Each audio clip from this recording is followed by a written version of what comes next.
शरीर ऐसा दे दिया, हम कर्म करे बिना इसको सुरक्षित रख नहीं सकते। फिर हमने ऐसी परंपराएं बना ली कि हम सारा दिन उन्हीं की पूर्ति में सारा जीवन नष्ट कर देते हैं। बढ़िया मकान हो, पुत्री का विवाह करना पड़ेगा, बहुत घना पैसा लगाना पड़ेगा। ये हमारी भूल और अज्ञानता का कारण है। पुत्र के विवाह में हम दहेज लेते हैं, पुत्री के विवाह में हम देते हैं, तो ये क्या वस्तु है? अज्ञानता का कारण है।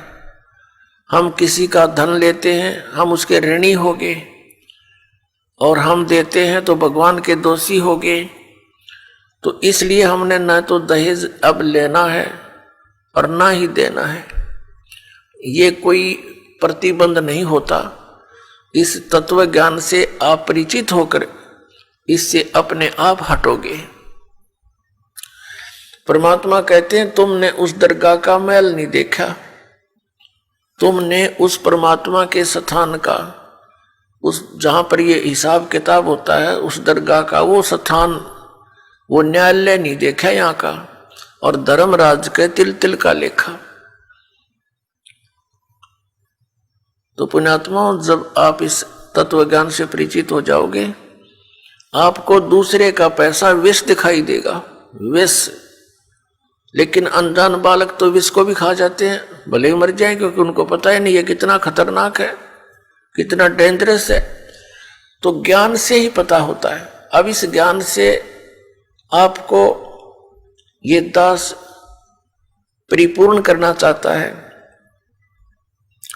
ताकि आपकी आस्था इस गंदे लोक से हटे और उस सच्चे लोक की तरफ जुड़े, आपकी कसक बन जावे कि हम सचमुच यहां कष्ट उठा रहे हैं। अभी तक विकल्प नहीं पता था। जिन महापुरुषों को परमात्मा आकर मिले, उन्होंने बहुत प्रचार किया, जनता को समझाने की चेष्टा की। जैसे धर्मदास जी ने पहले तो स्वयं ही नहीं माना था, जब परमात्मा का ज्ञान हुआ समर्पित हो गए, फिर अन्य हिंदू समाज ने किसी ने स्वीकार नहीं करी उनकी बात। और पहले वो बहुत अच्छे प्रभाव रखते थे, धनी व्यक्ति थे, बहुत से लोग उससे प्रभावित थे। और जब मालिक के समर्पण हुए, इस तत्व ज्ञान को की चर्चा करने लगे, तो सब उल्टे हट गए। ऐसे ही आदरणीय गरीबदास साहिब जी को परमात्मा मिले, सचखंड लेकर गए, फिर वापस छोड़ा। उन्होंने परमात्मा की महिमा का गुणगान शुरू किया, तो उनको बावड़ा कहने लगे, मेंटल, क्यों? तो मेंटल हो गया। तो पुण्यात्माओं, ऐसे ही आदरणीय नानक साहिब जी को परमात्मा मिले, सचखंड लेकर गए। 3 दिन तक ऊपर के सब सारी व्यवस्था से परिचित करवाए, अपनी स्थिति से परिचित करवाए और वापस छोड़ दिए। उन्होंने 12 वर्ष तक दूर दूर देश तक बड़े बड़े सिद्धों और महात्माओं के साथ गोष्ठी की, तत्व ज्ञान के बारे में जानकारी देने की चेष्टा की, लेकिन उनके गले वह बात उतरी नहीं। कारण क्या रहा कि हम अशिक्षित थे और हमने उन अज्ञानी ऋषि महर्षियों को पूर्ण मान रखा था।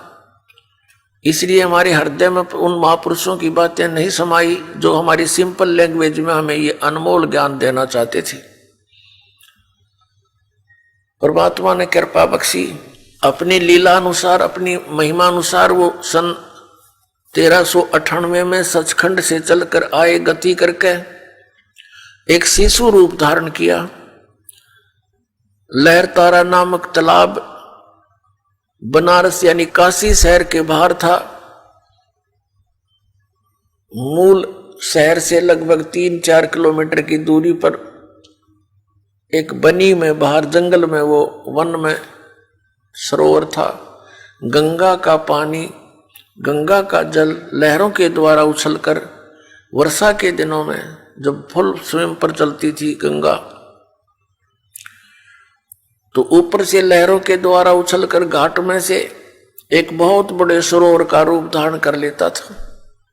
वहां कमल के फूल खिले हुए थे। कमल के फूल पर आकर वो परमात्मा एक बालक रूप धारण करके विराजमान हुए। वहां से एक नीरू नामक जुलाहा उठा कर ले गया। वो अपनी पत्नी सहित स्नान करने के लिए वहां जाया करता था। तो उस समय परमात्मा लीला थोड़ी ही आयु में, 5 वर्ष की आयु में ही ये तत्व ज्ञान प्रचार करने लगे थे और बड़े बड़े विद्वानों के छक्के छुड़ा दिए थे। लेकिन पवित्र हिंदू धर्म के गुरुजन इन ब्राह्मणों ने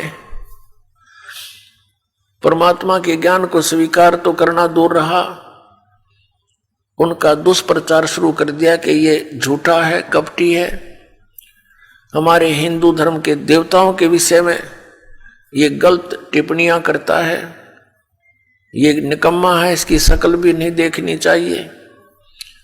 परमात्मा के विरोधी बना दिया।